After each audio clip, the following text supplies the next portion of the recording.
Content from this week.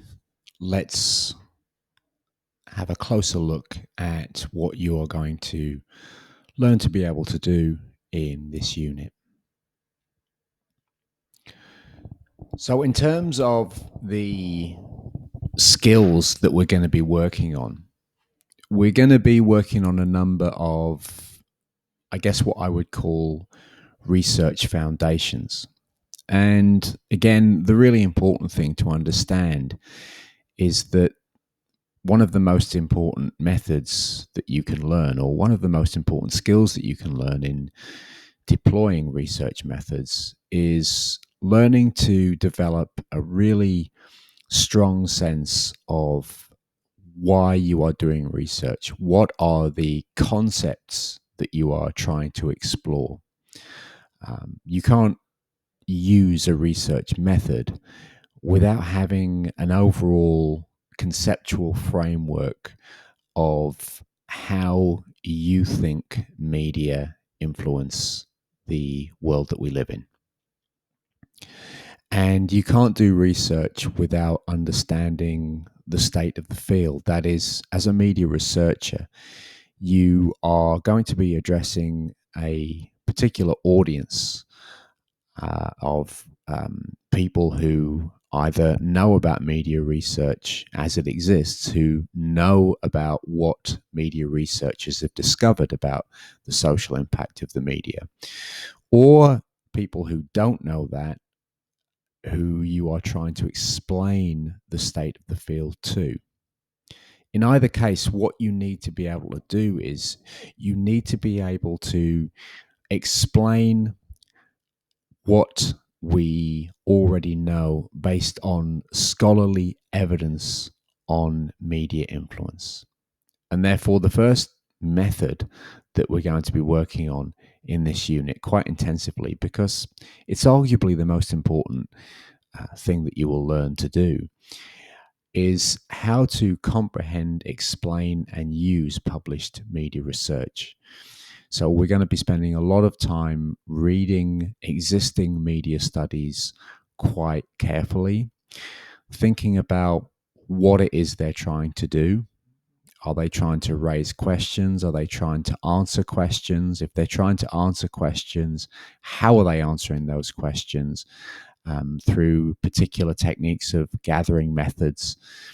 And is that the best way to go about doing things? We're also going to be developing the ability to explain published media research to other audiences.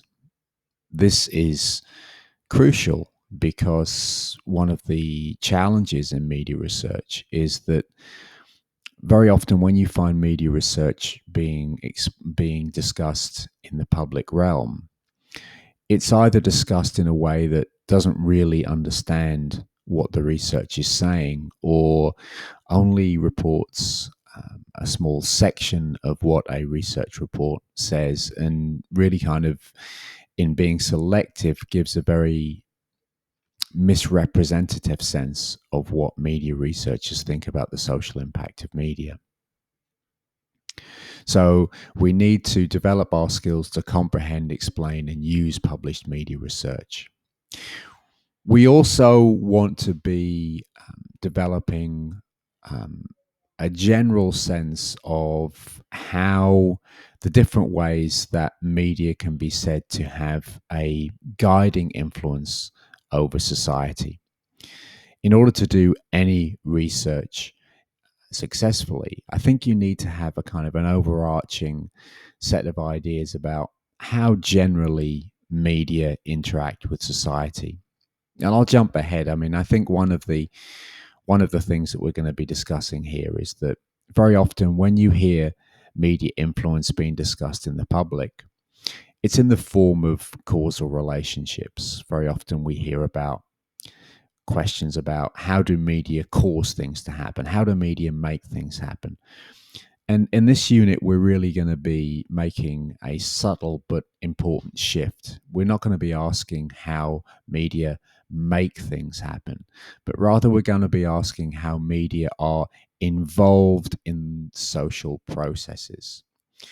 So that's a kind of a different model where we see media influence as something that works interactively with other things that are going on in society. And we're going to be thinking a lot about that idea and how we can include that idea in developing the research methods, the research projects that we want to do.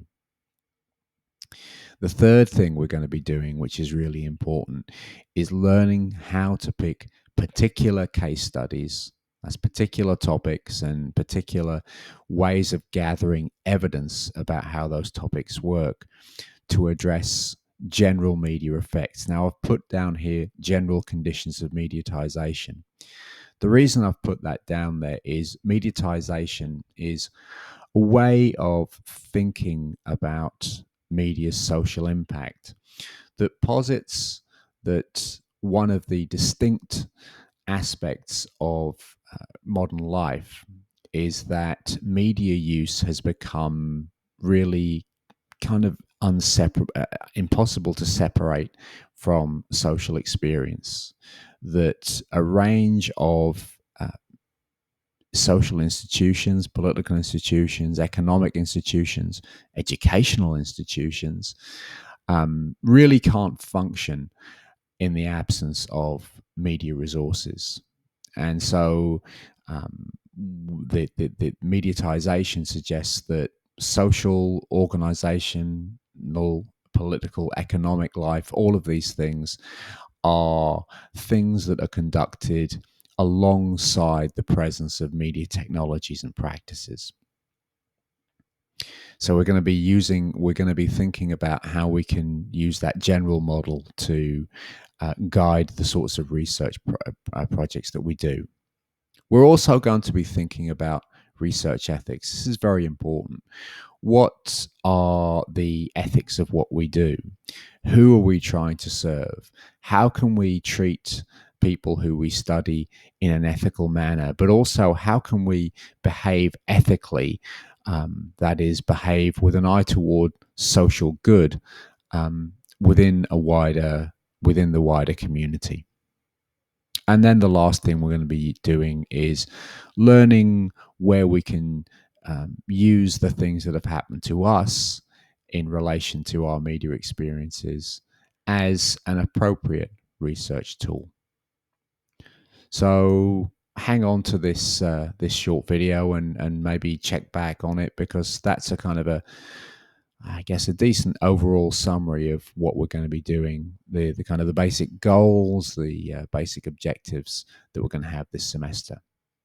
So the next thing I'd like you to do is move on to your perusal topic for this week, which is reading about a very interesting case study on how real life expectations are shaped by fictional media content.